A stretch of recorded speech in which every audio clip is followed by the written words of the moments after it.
On a hot summer day in 1967, the Australian Prime Minister took a swim on a private beach with his friends, but never made it back to shore. After a massive manhunt, the disappearance that stunned the nation sparked many theories about the Prime Minister's whereabouts. Today, we're taking a look at the disappearance of Harold Holt. This is Red Web.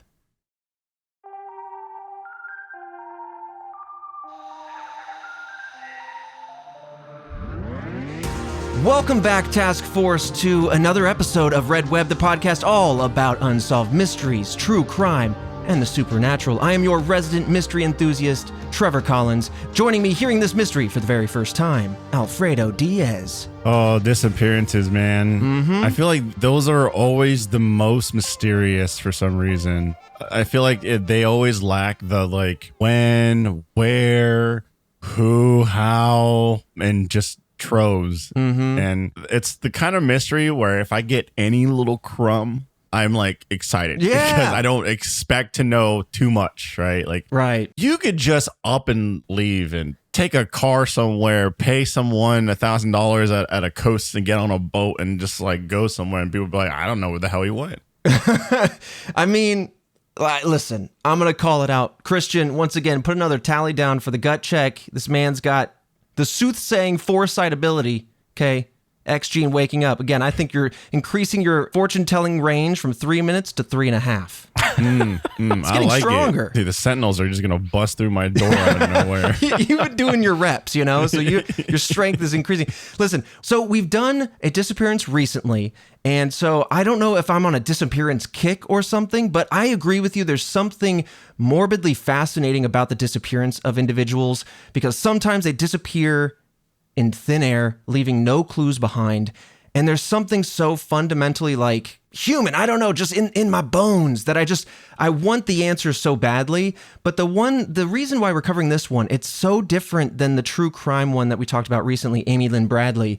This one's surrounded with, of course, government conspiracy as to why did he disappear? I'm going to walk you through his disappearance, kind of some of his background so we can crash course, get to know this guy, try to paint a vivid picture. And then we're going to live mostly in the theories as far as where he went, why people believe that, what was going on at the time, and then some other, may I say, more earthly explanations that try to fill in these gaps. But it is a fascinating case, and it's an Australian Prime Minister from almost 60 years ago. So not that long ago, you have a very large political figure just disappearing. Oh, well, see, now there's a lot of motive, whether it be government or someone they cross paths with, etc. And so that now it gets messy. Right. What was that movie where, someone kind of teases, you could just see a guy on the street walking down in New York? Eagle Eye. Was it Eagle Eye? It could be any movie, honestly. You said half a sentence on the Eagle Eye. Yep, Eagle Eye. Listen, what's the one where they curved the bullet? Eagle Eye. Could be. Who knows? Wanted.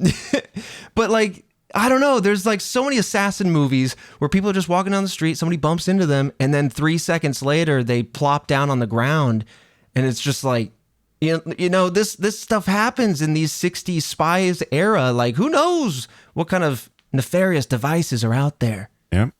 Shake hands with the wrong person. Boom. Rub elbows, steak dinner, and then you're just done. Yeah, the world of being a spy is it's crazy. Yeah. Obviously, movies exaggerate everything, but I do very much feel there's a lot of realism in that, where it's there's people crossing people, there's people with power shifting elsewhere, looking for their own best interests, etc. This one's going to be very interesting, but before we dive in, as always, I want to give a huge shout out to our task force members, the wind beneath our phoenix wings over at redwebpod.com. That's how you can access our Patreon, become an official task force member, and support us directly. Get the podcast ad-free, get the exclusive show Movie Club, where Fredo and I and the team break down horror movies from classic to crap. We go into all of it, similar format to this show.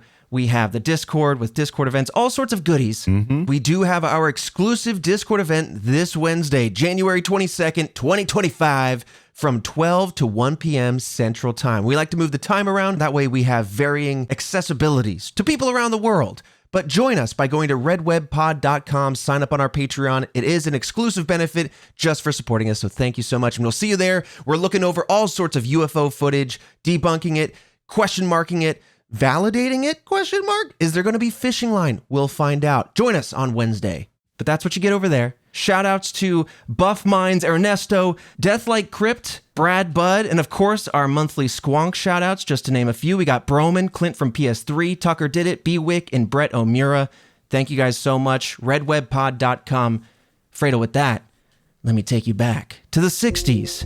We're starting with a man, Harold Holt, who was the 17th Prime Minister of Australia. Holt served as the Prime Minister for 22 months, being inaugurated on January 26, 1966, until his disappearance on December 17, 1967. So not even 2 years. Now, prior to being elected, he served under the previous Prime Minister of Australia, and also the longest standing Prime Minister in Australia at that time, Robert Mingus. So Holt, being much younger and more progressive than Australia's previous leader, was generally well-liked and described as a, quote, breath of fresh air by many of his constituents.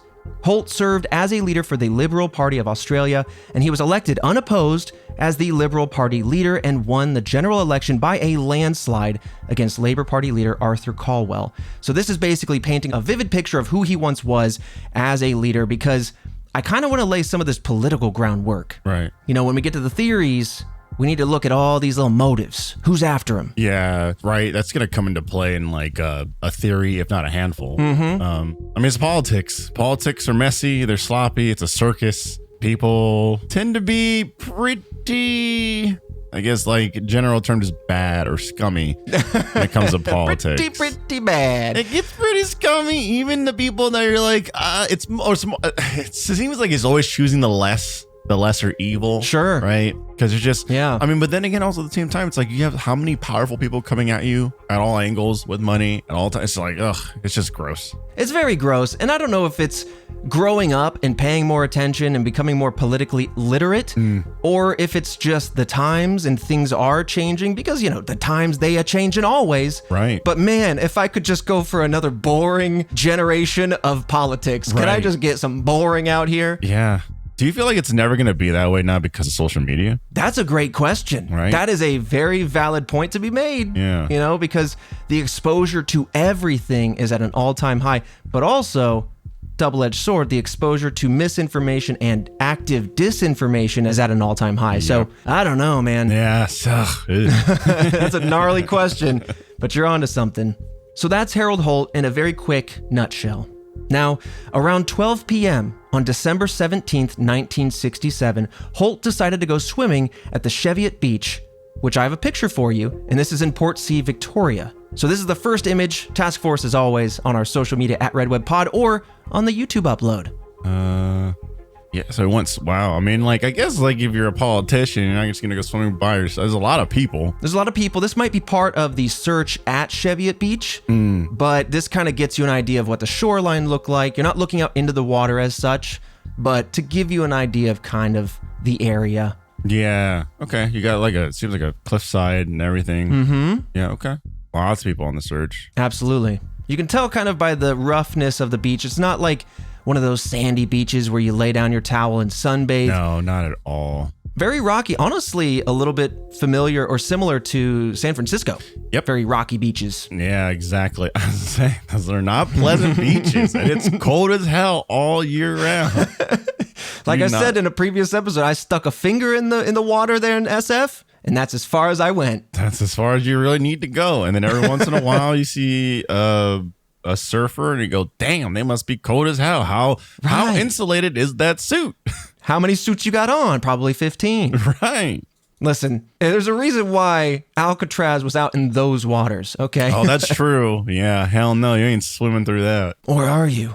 Anyway, this is an interesting, if not ironic, fact. So, Cheviot Beach got its name from the SS Cheviot, a ship that 80 years prior to Holt's disappearance actually wrecked and unfortunately killed 35 people in the area. So, it's almost like it was destined for a darker history. The ship and its propeller actually became disabled in the open sea area, and subsequently it wrecked on the beach. And then when rescuers finally reached the boat, their efforts caused parts of the boat to break apart and finish sinking into the water. A story for another day, to be sure, but that's kind of how this beach got its name. Interesting, because it's kind of a traumatic origin story for this name, right? Right. I would have thought it's like, oh, there's some explorer stumbled down into this grotto and It's nice. It's pleasant. Right. No, not so much. Okay, so Harold Holt was at the beach that day with his neighbor, Marjorie Gillespie, her daughter, Viner, and two friends, Alan Stewart and Martin Simpson. So Marjorie, Alan, and Martin all noted just how rough the waters were that particular day. However, Holt was an avid and strong swimmer and decided to enter the water for a swim regardless. Now, reportedly, Holt was so into swimming and taking this stuff so seriously that he would actually practice holding his breath during Parliament as a way to strengthen his lungs and his diaphragm and kind of improve his swimming when he went on his frequent snorkeling trips. Right. So he really, really enjoyed it. Yeah. It's cool to have a passion like that. It really is. And something that you could try and hone in. Yeah, absolutely. I mean, I would be holding my breath in Parliament for all sorts of reasons, like don't call on me. I don't understand what you're talking about. I didn't read the 15,000-page document you placed in front of me. Scared student, this man. Don't call on me. Didn't do my homework. And then if somebody caught me holding my breath, I'd be like, yeah, I'm snorkeling, you know? So who knows? So this is an interesting tidbit. As Holt is approaching the water, this is almost his final last known sentence that he says. Right before entering the water, he commented to his friends, who are kind of saying maybe you shouldn't do this, quote, "I know this beach like the back of my hand." Holt then swam far out into sea after the other adults again stayed behind due to the strong current, and within minutes, the group lost sight of Holt. They ended up climbing on a tall rock formation that, again, I have an image for you. It's kind of like Pride Rock. They climbed up on it to try to get a better vantage point out across these high waves on the beach. Yeah, what do you see? Yeah, I mean, there's a guy just like right at the tippy top of like what looks like Pride Rock for sure. A couple guys behind him. So Yeah. they're looking around. This kind of reminds me, I think recently within the past couple weeks, there was a social media influencer who was on a rock that was similar to this and just got washed away because the tide like hit her pretty hard unexpectedly. Oh my God. Yeah, and it's just like, geez, like it's just so dangerous waters, and It's like very dangerous. yeah, you just never know, like one big tide, and then if you get shoved off, it's just like everything that you're gonna hit's gonna hurt. Dude. Yeah, that's scary. So I don't want to see this guy standing there. I'm like, get off! Yeah, no, get down from there, please. So yeah, they're climbing up there to get a better vantage point because these waters, I'll talk about them in a minute here, but the waves are so high, but genuinely, you're right. I mean, when you talk about these rock formations down at the water, if you're seeing frothy white water, you know that it's just like the power of these waves. They don't care that rocks are there. These things eat away at rocks over time. And people go disappearing in split seconds when they end up in these little rocky alcoves. It takes just one wrong wave to swoop you out, swoop you under, hold you under, knock you out, whatever. It's so terrifying. Thankfully, this is kind of along the beach, so the waves aren't too bad here. But yeah, dude, it's something you got to really think about. Yeah, very easily could be pretty bad. Oh, God, I hate that. And there's something about thalassophobia, where you're afraid of like open waters too. Oh, yeah. Yeah, no, that gives me the big heebie-jeebies. Yep. I learned recently, just while we're talking about it, that 60% of the planet is that twilight zone, that no light zone of the ocean, and it makes up like 80% of the ocean itself. And so there's just so much planet that has God knows whatever's in it. I know. And I'm just like, nah, dude, Cthulhu and all sorts of... That's what I'm saying, man. I'm telling you, deep down the waters where we just can't go because, the pressure and everything. It's just like, I don't know. Every once in a while, we're like, oh, we discovered this thing like super far down into the water. And it's like, that's insane because it's freezing cold and it's complete darkness. Yeah. And things can get infinitely big, essentially. Yes. We have the square law or whatever on the land where gravity is kind of our hindrance. Once you get the size of an elephant, you risk crushing yourself under gravity. Right. Or needing like infinite energy to sustain yourself, but doesn't apply underwater. So you're going to get these enormous Lovecraftian horrors down there, I'm sure. Anyway, that my nightmare aside, back to the case. So Holt decides to go out swimming, and he's confident because, hey, I've swam here before. I'm very familiar with these waters. I'm a confident and strong swimmer. I'm out, right? Right. Now, Gillespie reported that the disappearance happened so quickly she could almost blink and it happened. So she said that the water almost engulfed him. And she said this, quote, she couldn't see his head anymore. And then he was gone. Stewart then went looking for help, and within minutes, he had recruited 3 scuba divers to go help. However, the undercurrent itself was so strong that they too had to abandon the search. So not only do we have these giant crashing waves, we have an undertow, an undercurrent that will pull you out and hold you out until you're exhausted and can't come back. No, sir. Yeah. It's just even the strongest swimmers like could just succumb to the power of the ocean. It's wild.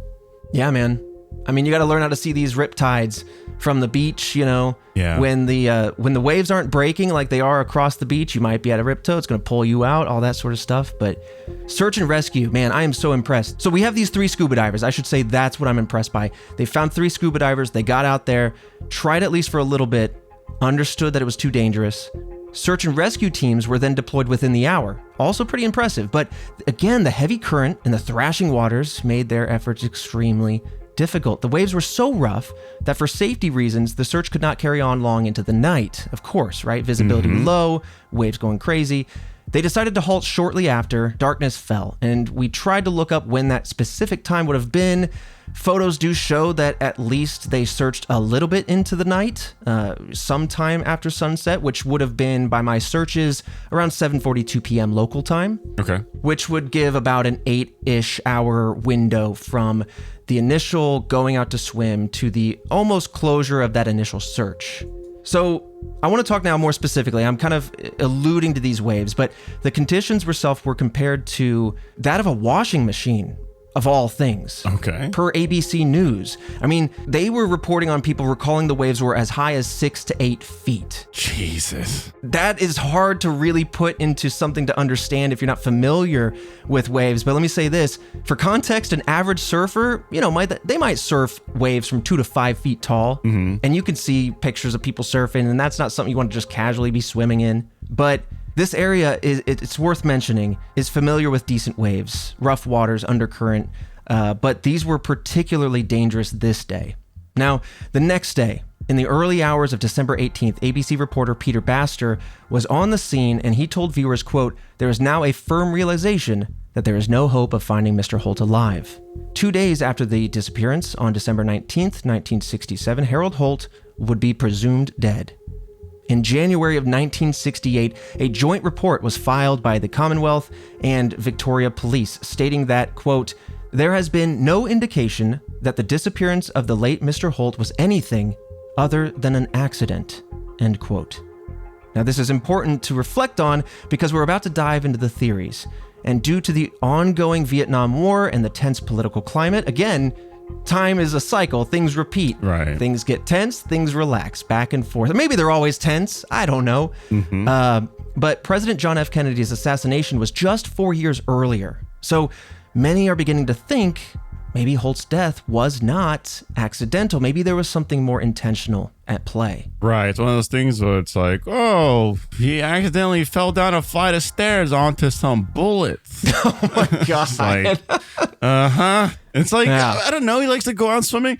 Well, I'm sure it's well known. And so that's the perfect time, you know, like a little shove and then that's it. See, now it's like, how the heck do you even figure out if someone pushed him? It's like if there was technology, it wouldn't even be at the beach randomly, like like a camera or something. It's like, oh man, that's such a good opportunity for murder.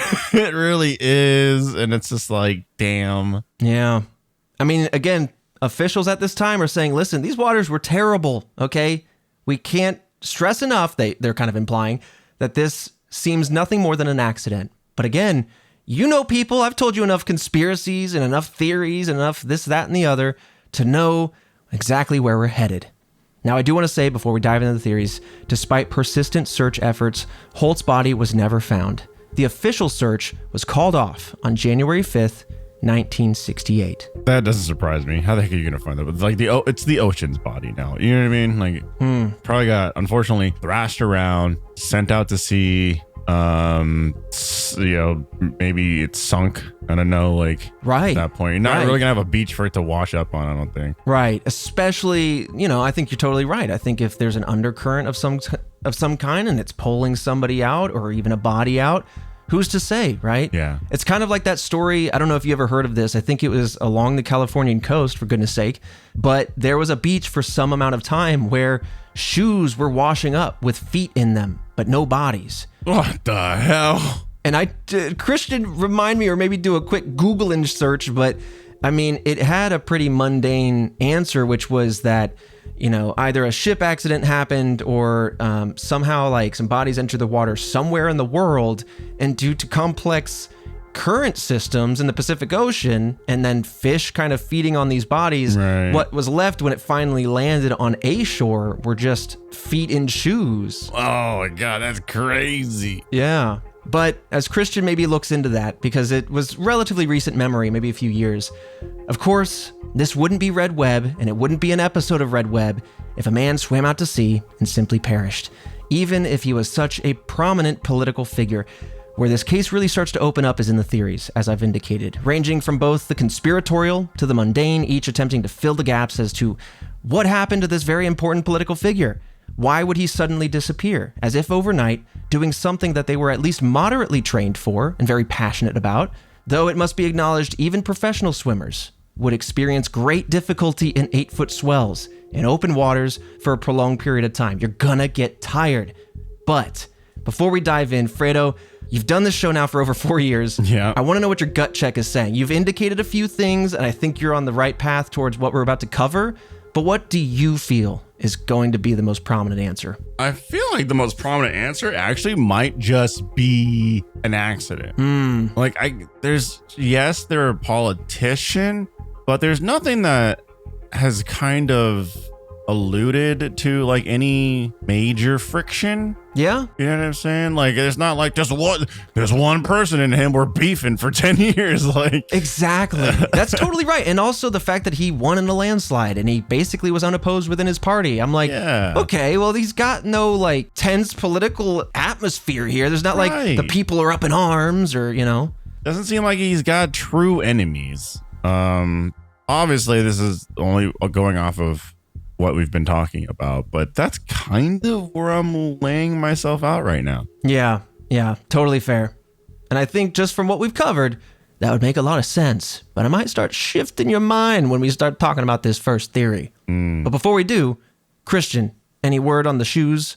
Indeed there is. I was about to jump in myself. Yeah, did a little digging, and not to say it's anticlimactic, because I don't want to say it's something to get excited by, but it's it's a mundane answer is a better word. It is generally just from bodies that wind up in the ocean, and that's just how scavengers manage to scavenge bodies. And the way that shoes are made, the feet manage to stay inside because scavengers can't get to them, and then the shoes just naturally float to the surface. Yep. I mean, that's exactly what I remember. It was like this wild mystery of like foot in shoe beach. But then, it was just like, oh, I guess the nature of it all is sometimes bodies end up in water for whatever reason. That's wild. It is. This episode of Red Web is sponsored by Shady Rays.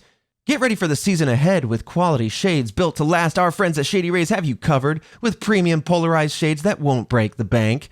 Shady Rays is an independent sunglasses company offering a world-class product rated 5 stars by over 300,000 people.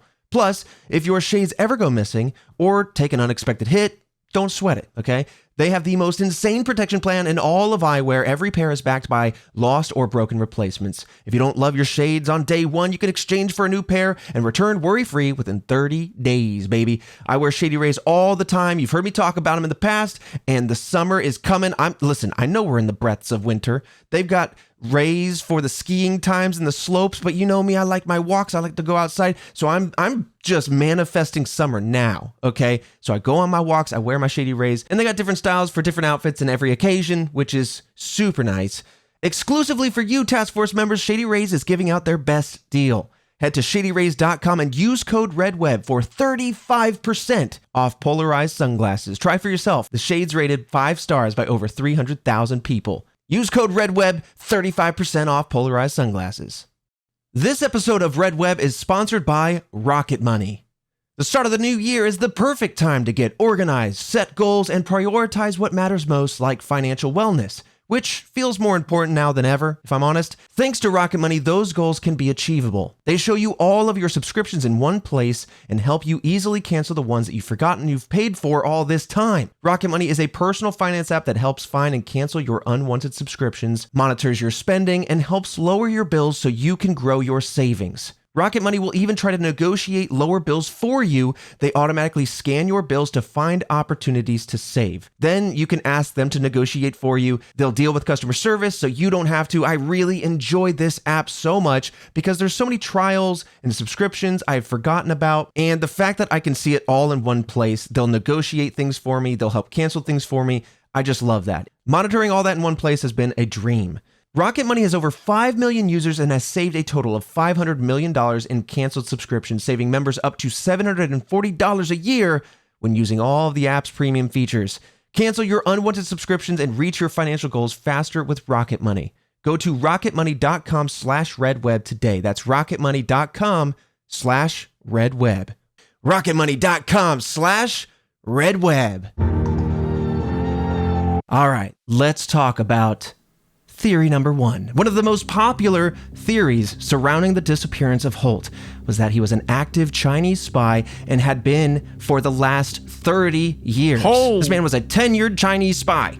Jesus, that's a big claim. It's a big claim. I'm gonna need some evidence, especially if it's like not even like, oh, he turned recently. It's like 30 years. That's there's got to be a mountain slide of evidence. Right.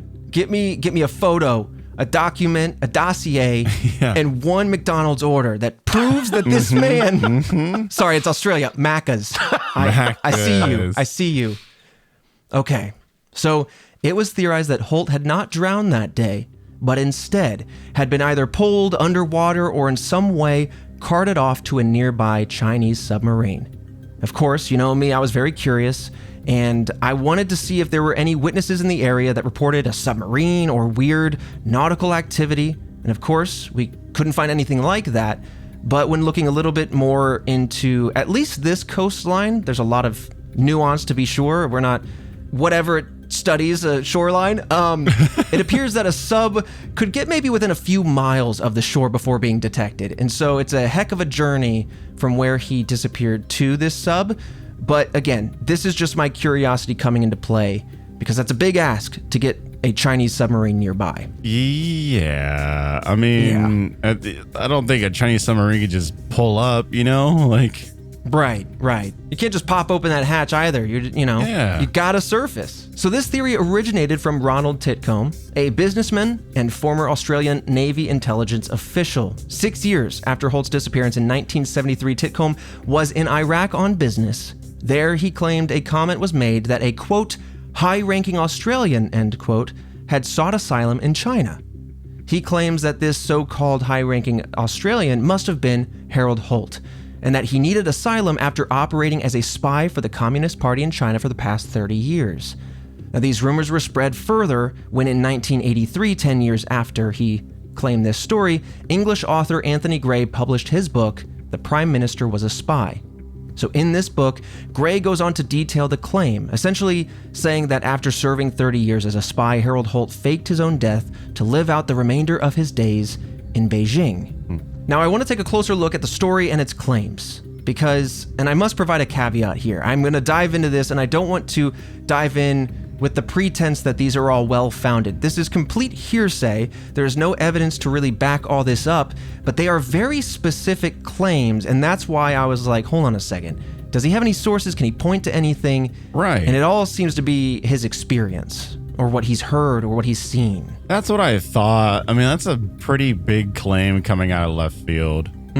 So here's kind of how the story breaks down. So as the claim goes, Holt became involved with the Chinese government in 1929 while attending the University of Melbourne. One of Holt's research papers caught the attention of the Chinese government, and he was subsequently recruited by the Consul General in Melbourne and employed at a business newspaper tasked with writing pro-Chinese articles.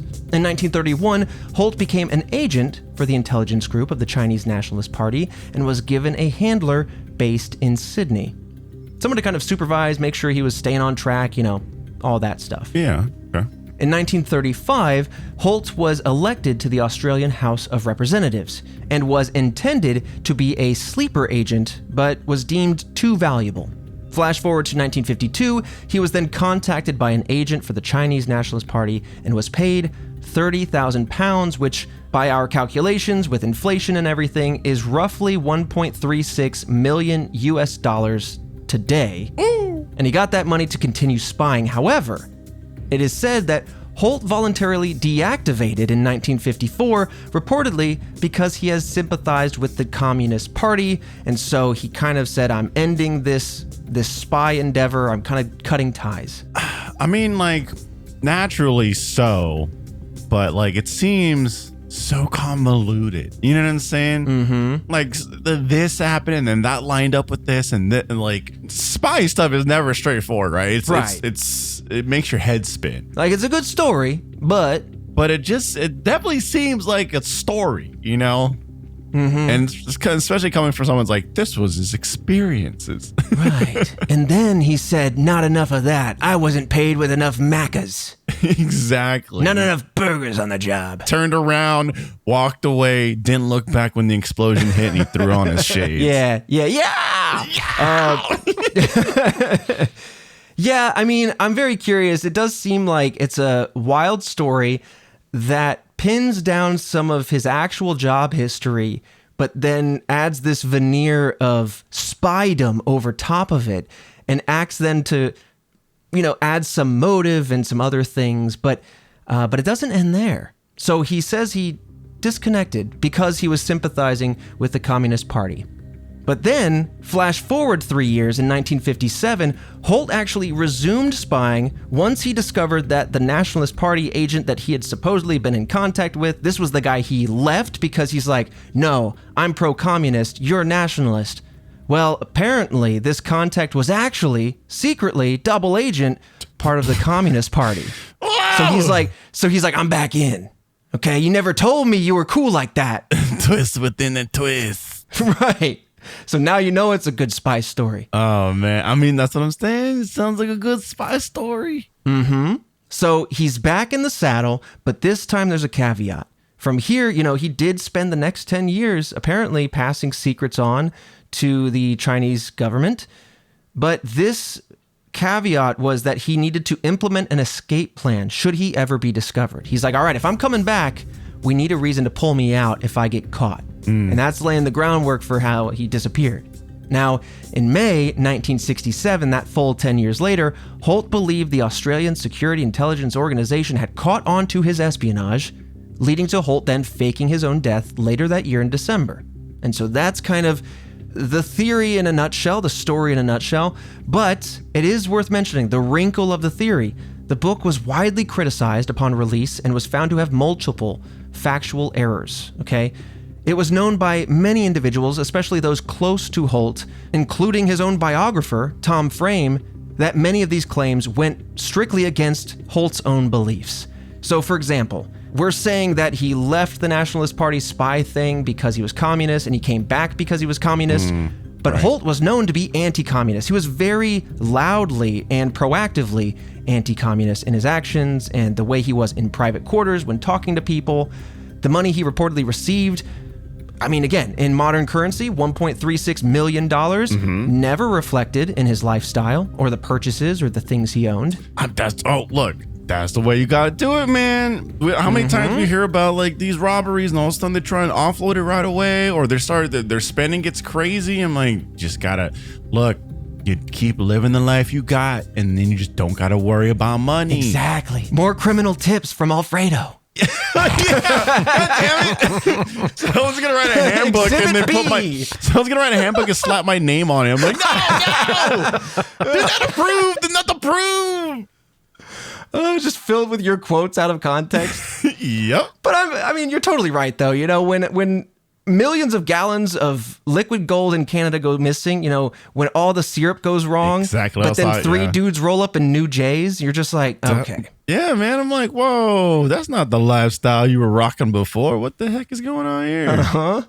Now, in addition to that, and this kind of plays into a future theory we're going to talk about, but many people knew that he was very close with his wife, his kids, his family, and so it was unlikely that he would ever voluntarily just leave his wife and children. Oh, I'm a spy! Bye, family! Like, that didn't play with a lot of people that knew Holt. Yeah. It's also worth mentioning, because we talked about that submarine, I want to come back to that. The waters of Cheviot Beach are suspected to be too shallow for a submarine to enter and kind of loiter for someone to then get in and get out undetected. This episode of Red Web is sponsored by Shopify.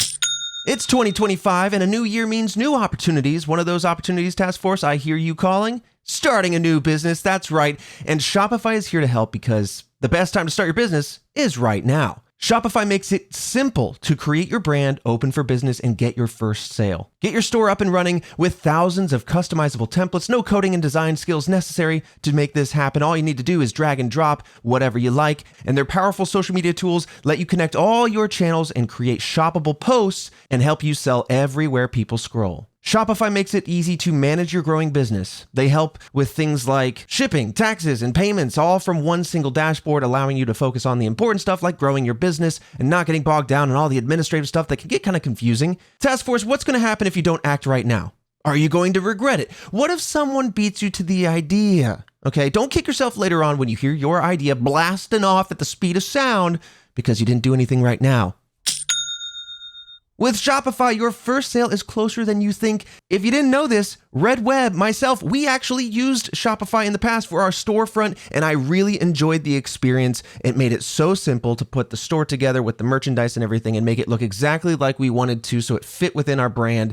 And I love the fact that it allows you to turnkey solve ways to get your store on social media. That is a huge asset nowadays. You gotta have it. And I love how easy they make it all for you. Established in 2025 has a nice ring to it, doesn't it? Sign up for your $1 per month trial period at shopify.com/redweb, all lowercase. Go to shopify.com/redweb to start selling with Shopify today. Shopify.com/redweb. Cha-ching! This episode of Red Web is sponsored by BetterHelp. Every January brings you 365 blank pages waiting to be filled. In 2025, maybe you're ready for a plot twist, or maybe there's some part of your story that you've been wanting to revise. Think of therapy as your editorial partner, helping you write new chapters and create the meaningful story you deserve to live. In my experience, therapy is a helpful and powerful tool for learning positive coping skills and how to set boundaries and empower yourself to be the best version of you. Sometimes you face challenges that you don't have the right tool sets for, and therapy can be a way to explore those solutions. I also enjoy how BetterHelp is built for finding the right therapist for you, making switching super convenient. BetterHelp is fully online, making therapy affordable and convenient, serving over 5 million people worldwide. Access a diverse network of more than 30,000 credentialed therapists with a wide range of specialties, and easily switch therapists anytime at no extra cost. Write your story with BetterHelp. Visit betterhelp.com/redweb to get 10% off your first month. That's BetterHelp, HELP.com/redweb. With that, I want to move to the next theory, which does play a heavy part in the political climate at that time. So, prior to either man being elected into office, Harold Holt actually met with Lyndon B. Johnson in Melbourne in 1942. Following this meeting, many years later, in June of 1966, the pair would meet again, this time in the White House after Johnson had been elected president. So it was here that Holt announced that he was, quote, all the way with LBJ, showing support for LBJ's decision regarding the ongoing Vietnam War. However, by the latter months of 1967, the number of casualties of Australian soldiers in the war had nearly doubled. And in a 1985 documentary called The Harold Holt Mystery, Sir William McMahon and Australian Senator Don Chipp speculate that Holt had changed his mind regarding Australia's involvement in the Vietnam War. McMahon and Chipp then reported that Holt had several private meetings with military officials to discuss pulling troops and support from Vietnam, and this would then fly in the face of his meeting with LBJ, whatever promises he made behind closed doors, whatever promises he made publicly.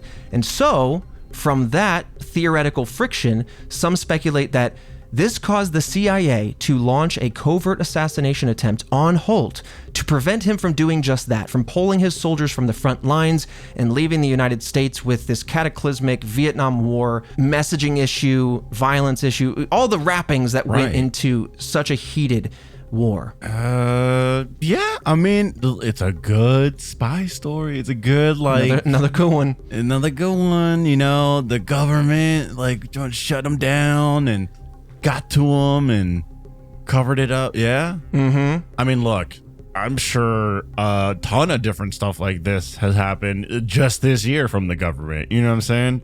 So it's not far-fetched at all to think that, like, hey, this could have happened.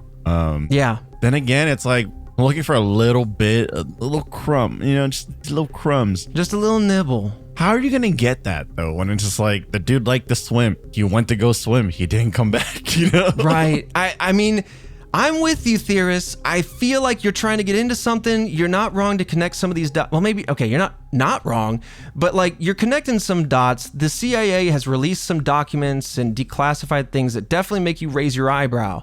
But I'm with you, Fredo. Like, the man, as strong of a swimmer as he wants to be, he's not an Olympian triathlete, nor is he well equipped for 8-foot swells. Like, yeah, that's just what my brain keeps going back to. We're talking about a time frame.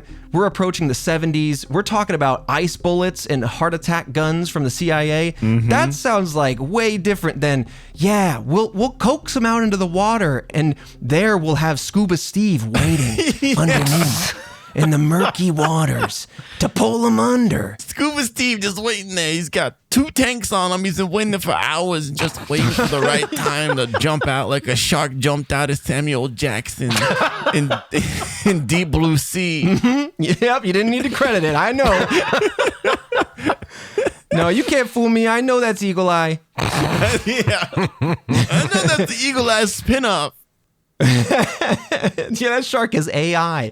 Listen, if the CIA were planning something like this, which, listen, it kind of makes sense as a casual conspiracy theorist based on some interesting, well-founded facts. You know, I wouldn't put it past the 60s CIA to consider something of this caliber if it was a heightened environment enough. I mean, heck, we talked about this very same conspiracy theory about JFK, and that only happened a few years prior to this. You know what I mean? It's true. That's very true. So we're not out of the woods. But what I'm picturing is there's a very sophisticated situation happening down. You know, you've got the president in the Situation Room. You've got about 17 SEAL 6 operatives up on the mountainside with their ice bullets, the heart attack gun ready to go, Yep. launched, clocked into a 50 cal sniper ready to just pop, you know? Gee, this is elaborate. And then he swims out there and they go, I guess never mind. I mean... Right. The water took him. Chief, what do we do? Right. So, I mean, you know, maybe they tried and then they said, I don't know. He went swimming in choppy waters. I guess that was that. I don't know. Yeah. It's a big theory. It's a flashy theory. But I like it, though. I love me some flashy theories. Yes. It's got meat on that bone for entertainment value. But I think the unfortunate and sad reality is that this was just a passionate man who loved swimming, who unfortunately got too confident and lost his life going out to it. But with that, I do want to talk about some of the more earthly, more mundane theories, starting with one that kind of plays into what we're talking about right now and actually might add to it. So at the time of his disappearance, Holt was actually taking medication for a previous shoulder injury. You might be seeing where I'm heading. Okay. Some believe that this pain medication interfered with his cognition enough for him to lose awareness of his actions, perhaps take actions that would then have these dire consequences without being fully aware of the impact that would have, maybe having too much confidence or just not thinking it through well enough. But within this theory, others believe that while his mind might have stayed sharp, it's actually his shoulder injury that hindered his ability to swim successfully in such rough waters, leading to an accident where he couldn't swim back. So he was either tired or basically stuck out in open waters, unable to come back. Exhaustion would set in, and then you would have the accidental death and subsequent disappearance. Yeah. I mean, I'm like, my gut check was it's natural type of situation here, right? Where like, right. the dude just got in over his head, or just nature got a little aggressive in that moment and it swept him away. And yeah, if he's got pre-existing injuries or conditions, then that's just going to compound to that. Right. I mean, I've had surgeries before. You go home with some pain meds, and even if you're not fully aware of it, there is some sort of play it can have on the mind, especially if it's an opiate-based painkiller, something like that. Mm-hmm. But I mean, I'm with you too, though. I can also see fully that this is just a pure accident, that unfortunately he went out for a swim, again, maybe a little too confident. Injury aside, it's already a very precarious and dangerous situation. So there is that. But there is one more theory. Okay. So some speculate that in the end, due to the rising political pressures in the environment and the general objections to Australia's involvement in the Vietnam War, Holt may have taken his own life. It's also believed that Holt was engaging in an affair with Marjorie Gillespie, so there's a sub-theory within this that maybe he wanted to run away with Gillespie in some way and kind of disappear. But the idea of this extramarital affair was actually bolstered by the fact that Holt's wife, Zara, had written in her memoirs that Holt had a large number of extramarital affairs. This does fly in the face of what I was saying earlier. I don't pretend to know Holt, but a lot of his friends at that time, I do want to say, said that he wouldn't just simply up and leave his family. Right. So, but despite that, a lot of this theory is stemming on the fact that Zara seems to say like, hey, he did have several extramarital affairs, and that does bolster the idea that maybe there was something going on with Gillespie. And from there, it was loosely speculated that Holt faked his own death, this fake suicide, in order to, again, disappear with Marjorie Gillespie, go on and live with her in some other place. But there's no evidence to suggest this occurred after his disappearance. For example, I mean, he stayed missing and she stayed not missing. Right. I mean, she was able to be seen, but when we looked a little closer, it did seem that she lived a more quiet life away from the press after his disappearance. That could have been out of grief. It could have been, if you believe the theory, because she was hiding something. But Zara, Holt's wife, stated that she was fully aware of Holt's affairs and simply turned a blind eye to them, these affairs, for the sake of their marriage as well as their 3 sons. Oh, yeah, that unfortunate situation where it's just like, for the family, we got to stay together. So in the end, these are all the theories that attempt to answer what happened to Harold Holt. Of course, accident, suicide, and government assassination, government spy, espionage kind of thing, and disappearing to another nation. But ultimately, in 2005, the Victorian Coroner's Department opened an inquiry into Holt's death. This would be 40-ish almost years later. And it was ruled that Holt's body was either swept out too far to sea or maybe consumed by sharks or other wildlife in the water. Again, this plays kind of into the foot and shoe mystery because it's natural. It's what's going to happen. Yeah. There's biomass in the ocean. Yeah.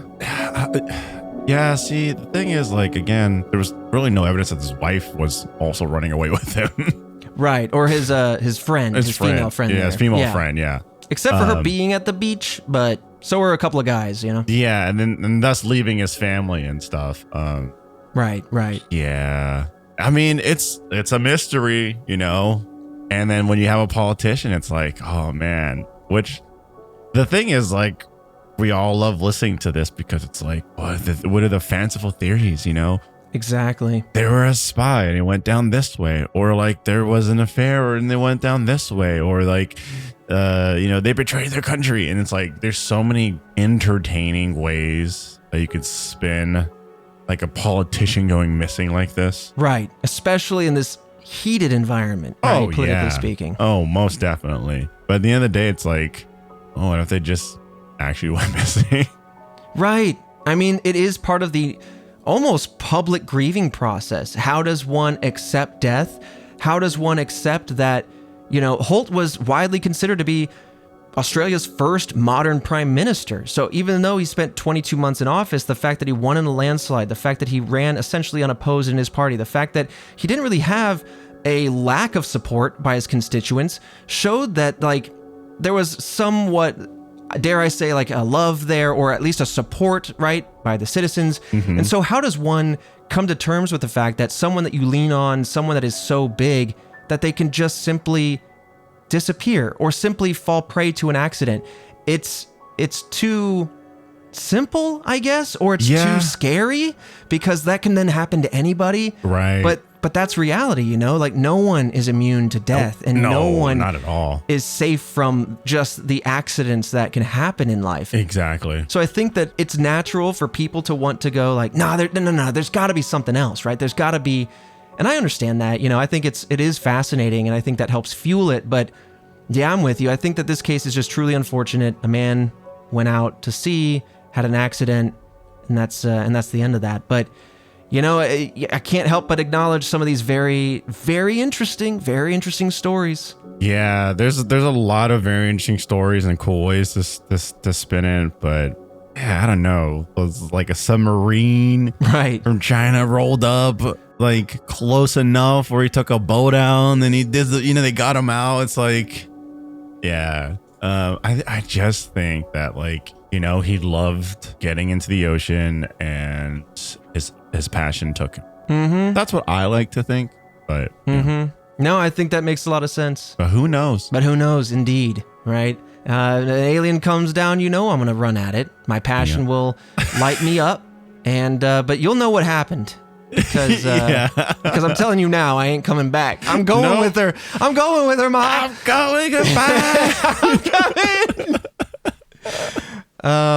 But yeah, man, very fascinating case. And again, there's something just, I think, fundamentally human, fundamentally scary to a society when such a large figure disappears. You know, accident can befall anybody. And there's something just like really sociologically speaking fascinating about this case. I think I've tipped my hand a few times over some of these cases where, yeah, it feels straightforward. Yeah, there's some mystery here, some interesting theories. I'm not one to purport a bunch of conspiracies, but I think when you look at them through the lens of studying how people react to things, what ends up in the zeitgeist, what shifts the minds of a generation, I think that's all so fascinating. What makes that tick, what makes that happen, right, I think is just as fascinating as the what could be or what happened. Exactly. Yeah. But with that, Fredo, this has been The Disappearance of Harold Holt. Task Force, thank you all so much, as always, for listening, supporting, and sharing us. That's the number one way to do it. If you want to support this show,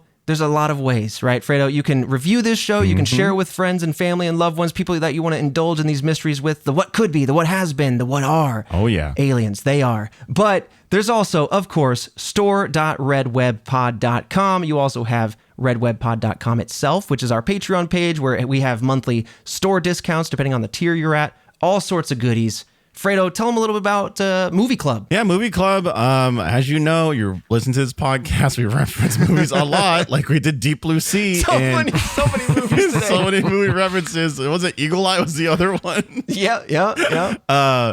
Movie Club is where we get to watch all these movies that we're passionate about with you guys. If not, you get to listen to us discuss and break down the plot, which is always fun. And we give our opinions on like the movies that we like, and we take turns bringing a movie to the forefront for not only each other to watch, but for you to watch and experience. It's a good time. We're in our terrible movie era, so it's been a lot of fun. This month was actually the full gambit. You know, we hit up Disney Channel original movie, Don't Look Under the Bed. Everyone knows it. Don't become the boogeyman. Believe in your imaginary friends. And an immaculate movie, Christian. Unfortunately, we recorded this one while you were out, but it's called Memories of a Murder from director Bong Joon-ho. If you don't know that name, they did Parasite, which is another fantastic film. Incredible movie. So come check it out with us. That was such a good one. Highly recommended. But with either way, these are tons of different ways to support us. We're an independent business, and we appreciate the ability to week after week be here to entertain you. So thank you. Absolutely. Thank you guys so much. And Fredo, with that said, I'll see you right back here next Monday for yet another mystery.